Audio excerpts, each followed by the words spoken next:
Good evening, everybody. Welcome to Rangers Review Champions League preview special ahead of tomorrow night's huge qualifier playoff first leg against Club Brugge at Ibrox. It brings me great joy to say that we're joined by someone who knows tomorrow night's opponents in great detail. Hans Noyelle from the brilliant Bruges podcast at De Clocker has joined us to talk Club Brugge. How's it going, Hans? Going fine. Thank you, Derek. So looking forward, and thanks for the invitation. No, it's great to have you on. I know you're decked out in your Bruges top on, and saying all fair, you've got quite the flag behind you that you're going to bring to Ibrox tomorrow.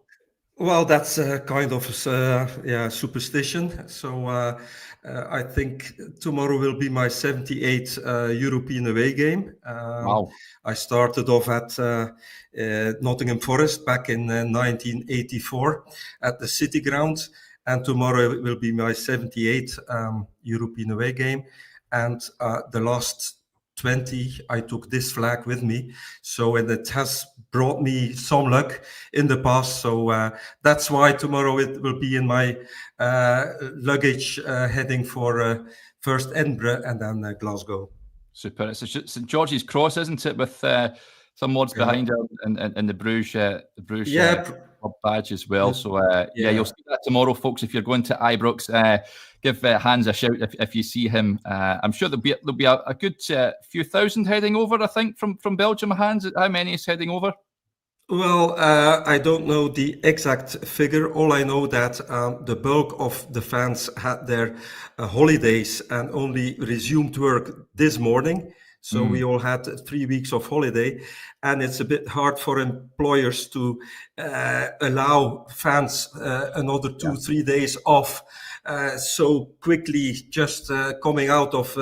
So I reckon the turnout will not be a few thousand, but maybe 1,000. So last time we went to your beautiful city, we took 2,300 to Celtic Park. But this time around, it will be because of the holidays. And we need an international passport, Derek. We need an ETA. It is electronic. That's costing us another 100 quid on top of the flight fare. So, and well, 1,000 of us went to Salzburg a couple of weeks ago. So it's adding up. And we know that we still have 4 European away games in store for us until the end of January. So sometimes you have to choose in life, and that's why the turnout will not be huge tomorrow, I'm afraid. Yeah, it's costly to go and watch your team, isn't it? Especially if you're in Europe, that's for sure. So, it will be I know myself, travelling, watching Rangers last season, went to a few European aways, and it's not cheap, that's for sure. Did you go? You've said you've been following Bruges for quite some time. Did you go to the last game at Ibrox back in 1993, Hans? No, I know of a few guys, friends of mine, because we were not allowed to travel at that time because of an European ban. We had to play. Yes, in 90. Yes, we couldn't, but a few of us went over to. But I visited your nice ground, Ibrox, back in 94 on a trip to Scotland. So we went up all the way up to Inverness and Fort William, etc. So I visited your lovely trophy room, which is still on the top of my head. All this trophy cabinet and this wooden cabinet, and obviously your nice old style, old-fashioned ground, which I like because it's obviously one of the few still left of that time with that. Iconic. An iconic ground. So looking forward to revisiting it tomorrow night.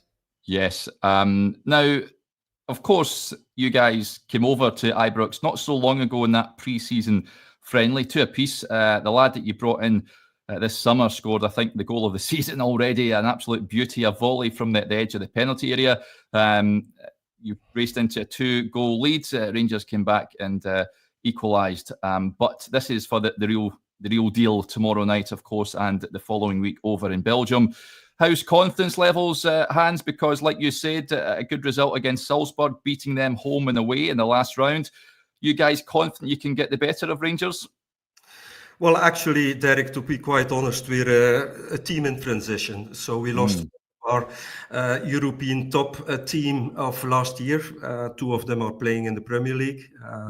Sunderland, Crystal Palace, one of them AC Milan, another one in La Liga. And we have a few players also being seduced by Crystal Palace, by Marseille. So, and the new guys who came in still have to adapt to the Belgian league, the way of play of Bruges. So we're not quite ready to play such an important game already tomorrow because it's too early in the season. I reckon we will be more powerful and more confident coming into September/October, but with the transfer window still being open, we're a team in transition. We're not there yet where we should be in, say, a couple of weeks' time. That sounds very familiar, Hans, because certainly myself and many other Rangers fans feel that this game may come around too early as well. Rangers very much a team in transition. I was actually surprised that the team have actually made it to the playoff round. I thought Panathinaikos may have come too soon, but they did well to get past them. And then Victoria Pilsen, they basically wrapped the tie up in the first leg 3-0, which made things a little easier last week. But I think Club Brugge are a step up, better players, better quality on show. You have brought in some players this summer, of course, spent a bit of money. You mentioned it might take them some time to settle in, but are you quite happy with the recruitment this summer, Hans, the players that have been brought in? Well, we had this guy who scored the race, that screamer at Ibrox a couple of weeks ago, the Dutch guy who came from Hamburg. He's not doing well. We're a bit disappointed because he has to put up with the intensity, the pace of the game. So he's not at this moment has not proven to be a good transfer for us. Then you have this guy Stankovic, son of the father. He came from Luzern. He's a number 6, at midfielding, the number 6, yes, defensive midfielder. He is doing well, so we're quite happy with his performance so far. Then up front we have Tresoldi. He came from Hanover, but he's a young guy. He also played in the championship under was it 21s, and he only had a very only 2 weeks of preparation so far. So he still has to put up the pace. And I'm thinking there is Reis, there is Stankovic, the Tresoldi. Who else we brought in? There was a fourth guy. The boy Forbes from Ajax. Oh yeah, the Forbes guy. Yeah, he was obviously a big thing at the City reserves. He was top scorer, etc. Then went to Ajax for quite a lump of sum of money. There he failed. He was even hired on loan to Wolves last year, where he did not play. Only 5 appearances, if my memory is right. But we brought him in. He played his first full game last week against Red Bull Salzburg, and he really scored a screamer. So we rested him over the weekend. He's our right winger. He has the pace. He's very quick, and he's quite an addition to the team. So of those 4, I reckon Forbes is the most satisfying for the time being, even although he hasn't played much for us yet. Stankovic is the number 2. Then Tresoldi up front, he's only 2nd or 3rd in the picking order.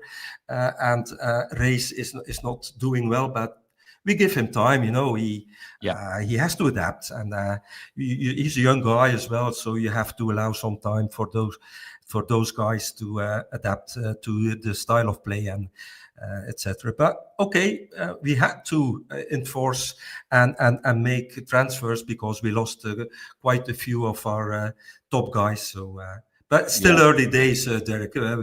We're not quite there. So, yeah. Yeah. And you mentioned there's interest in other boys. There's a comment that's come in here. I'll flash it up. It says Solis to Palace for 40 million euros is mental money. I know that Palace said to be keen on him. And the boy, Marseille are interested in, is it Ordonez as well? Ordonez, So the actual situation on both is that Solis, 2 years ago, he already had a bad experience in the Premier League. He went to Norwich. He did when they were in the Premier League. He didn't perform there, and he was on loan to Twente in Holland, and then to Düsseldorf, and there he exploded in the second Bundesliga. He scored 20-odd goals, had very many assists, and because they could not get promotion to the first division, to the Bundesliga, we could buy him at a bargain price of 6 million euros. So that's 4 million euros Scottish pounds. So it was a bargain. And last year, I think he was decisive in 40. I think he had 26 goals in all competitions and 15 or 16 assists. And now they're luring him. They're trying to, And now with Eze going to Tottenham, they put a bid in Palace of 40 odd or 32 million euros. So but the board said, no go. We don't need the money. Your cycle is not finished yet. You stay with us for another season, and then we will help you to make a good transfer next at the end of this season. But it's too soon for you to move back to the Premier League. Given the bad experience at Norwich, at Carrow Road, he's thinking twice about this opportunity because he wants some stability in his professional life now. Yeah. Is Ordonez a good centre back? Is he a top player? He's a top player. He's a really a young guy. We bought him from Stabæk in Norway 3 years ago. He could adapt to the style of play with our under 23 team in the second Belgian league. And ever since he put up, we played him for the A team. He has been quite a phenomenon. And Marseille, to us, is not really a step up in the, but it's one of the 5 top competitions in Europe. Marseille, they are a traditional team as well with a big following, and his mind is set on moving to Marseille, but they cannot bring or come up with the financial guarantees. So that's why Bruges is a bit reluctant to let him go. He has been training with us, but he has not been playing ever since the friendly at Rangers, if my memory is right. And but he's in the selection for tomorrow, so maybe he will play. Let's hope, because he's obviously he's one for the future, and I reckon he can make a good career even in top competitions like Germany, Italy, Spain, England. Yeah, you seem to have a really well-run player trading model there. That's something that Rangers need to get sorted. Something we've been banging on about for years now. Bringing players in and selling them for a high price and then reinvesting in the squad. So, interesting stuff. Hans, tell us about your coach then, because I'm fascinated in Nicky Hayne. I mean, he coached in Wales, little old Wales, and then he was brought over by you guys, appointed manager, replaced Ronnie Deila, didn't he, at the tail end of the season before last, won the title. What is he like? What's his relationship like with the fans? Do you have belief that he can win the title this year? Oh, we 100% believe in Nicky Hayne. He's a tremendous coach. We all love him. He has a lot of credit with the fans, because when he took over from Ronnie Deila, we were really in a bad position playing the playoffs. We started off in 6th position, and we ended up on top. That was quite an achievement. And then, obviously, last year he was given the chance to pursue his career as head coach at Bruges, and the performance and the what we did in Europe, qualifying for the 8 finals of the Champions League, was really giving him some more credit, and we rate him now as one of our biggest coaches ever, because he came from nowhere, bringing us. We clinched the title 2 years back. Last year, we missed the title by a few points, but we had this fantastic, memorable European tournament. So we had an excellent European season last year, and this year we went off well. We have played 4 in the league, won 3, lost 1, 9 out of 12, but we're overperforming. To be quite honest with you, maybe we did not deserve the 9 points fully, but it's also some quality if you can win games where you don't really deserve it, but by one touch of genius, like last weekend on Saturday in the 92nd minute, a shot from outside the box, and which went in. You need a bit of luck, a touch of genius, and but we're a bit overperforming. But having said that, it gives you, if you can win away from home in the 92nd minute, it gives you a boost of confidence. So so we head to Glasgow with some confidence. Yes, and what is it, the formation? How does he like to set his team up? How should we expect Bruges to set up, not only tomorrow, but well, I guess it depends on the results tomorrow, but how do you expect them to shape up? Will it be offensive or look to hit on the counter? 4-3-3 is the composition all the time, and we are playing an attacking. We're very dominant in Belgium. We want to have the ball all the time. So we're averaging, I'd say, 65% possession of the ball. And sometimes we on the counter attack we're vulnerable, because obviously you take always risks in terms of having the ball position and attacking. But in Europe, I must say that Nicky, our coach, is really preparing the opposition and the tactics very well. He always has a plan, and not only a plan A, but also plan B and even plan C if it comes to it. So he's very flexible in the position of the players, and he's tactically one of the best we've ever had. And at the same time, he always has the feet on the ground. He's not carried away by success, by losses, so he's really also a good mental coach. And this young team needs it.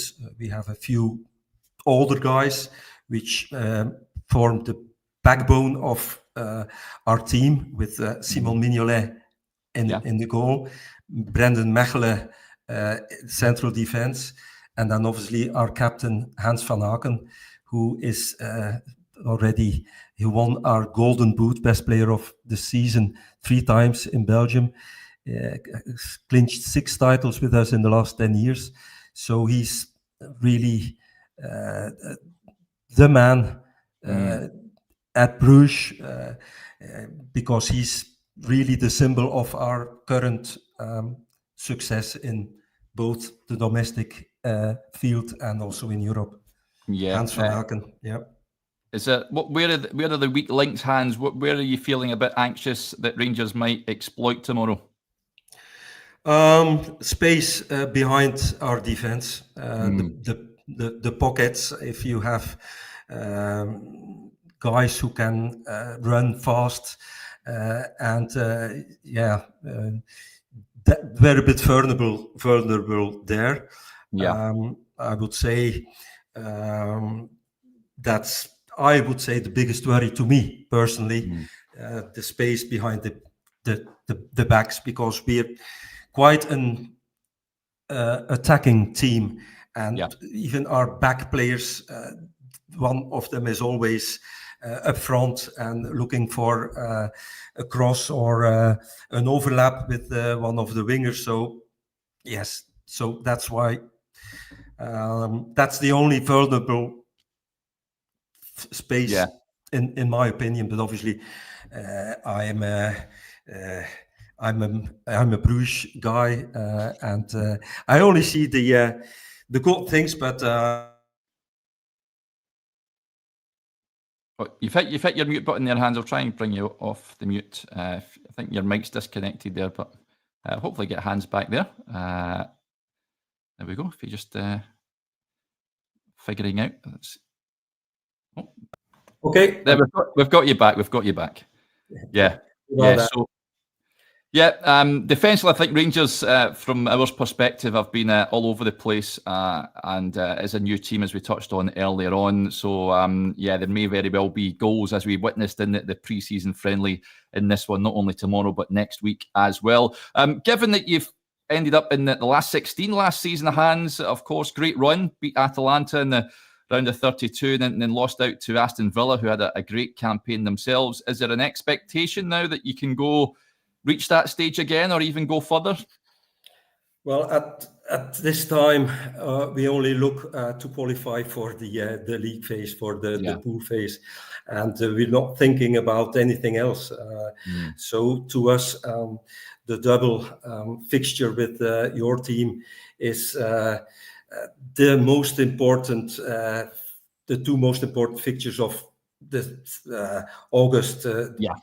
Period, obviously. So and we played a few reserve players over the weekend because of this important game tomorrow night in Glasgow. So now to us, qualification for the group phase is of top priority for the team, the fans, the board, for everyone involved. But I reckon that's the same with you guys. Yeah. How much are you looking forward to Ibrox in a European night, Hans? I know you've been there before in the past, but not a game as big as this.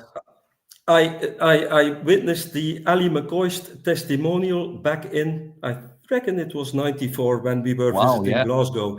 So that was a game played against Newcastle, if my memory is right. So we bought tickets for that game, but that was obviously pre-season. But it had a good atmosphere, and we're really looking forward to the Ibrox atmosphere, and it's always great to be in an iconic ground like Ibrox. So really looking forward to it, Derek. Yeah, what's is it Jan Bredel Stadium? What is that like in terms of atmosphere? Because it's a pretty compact ground, but lots of atmosphere created in there, isn't there? Well, at the European nights, it can be very buoyant. We have 4 separate sections, very close to the ground. So it's an old-fashioned English type vintage stadium, I would say. And we always attract big crowds, always in Europe, always capacity crowds. So and the away section only hosts, I reckon, 1,400 or 1,500 people. So it will be too small for your following, I presume. But Bruges is a very nice, romantic city. Always a good destination for a city trip, whether you have laid your hands on a ticket or not. So I would say to your Rangers fans, be welcome to the beautiful city of Bruges. And, only £14 a ticket for the Rangers fans as well, which I think is absolutely fantastic value, especially for a game of this magnitude. So fair play to Bruges for that. How do you see it going then, Hans, over the two legs? Well, how do you see it going tomorrow night? Would you take a draw? Can you see Bruges winning? First of all, we paid €45 for tomorrow's game. So that's not fair. No. If you only pay €18 to come over to Bruges, that's not. So that's a rip-off. But anyway, put that aside. And I don't know whether it's Rangers' decision or whoever it. Yeah, I'd imagine. Yeah, it depends club to club, but there should be a ruling on it, especially for travelling fans, I would say. But yeah, I found last season it was some teams were really good value at places like went to Fenerbahce. I think it was €50 a ticket to go to that game, but other places it was not that much. But yeah, I think it depends on between clubs. But yeah, that is a bit steep, I've got to say. Mm-hmm. And coming back to your original question, I hope to have a draw tomorrow, a goalless or 1-1 or 2-2, and then 1 week later, next week, we can finish it off at home. That's my wish, my prediction. But let the best team win and qualify for Europe. So let's see how it goes. I think it's going to be two fascinating games. Before you go, Hans, I need to ask you about Philippe Clement, the manager that did well with you guys. Didn't do so well at Rangers, was dismissed in last season around about February time. Were you surprised that the way it ended in Glasgow for him? And do you think he'll end up maybe back at Bruges or somewhere else in Belgium, perhaps? Well, he's a Bruges guy. He played for us, clinched a few titles, both as a player, as a coach. He's one of us. He's really Bruges through and through. Yeah. So I reckon that his next step will be coaching another foreign team, and then at the later stage coming back as a national coach. That's my prediction. Whether he'll be in that Bruges coach seat again, I don't know, but all I can say is that Philippe Clement is a Bruges guy, and we follow him wherever he went, to Monaco, then to your team. We follow him because we obviously have a good relationship with him, and that's it's pity that it went that way with you guys, but he's a good coach, and I reckon he will be soon having a new job. So I wish him that, because he's a good guy. Yeah, he certainly had a decent record with Rangers in Europe, that's for sure. Knew how to get a result on the continent. But yeah, we'll wrap up there, Hans. Thank you very much for coming on. I wish you a great trip over to Ibrox tomorrow. Everything apart from the result, hopefully, that you'll be happy about. But it's been great having you on, so thank you. With pleasure, Derek. All the best. Yeah. There you go, folks. Hopefully you enjoyed that. A bit of insight into Club Brugge ahead of tomorrow night's game. Bye for now.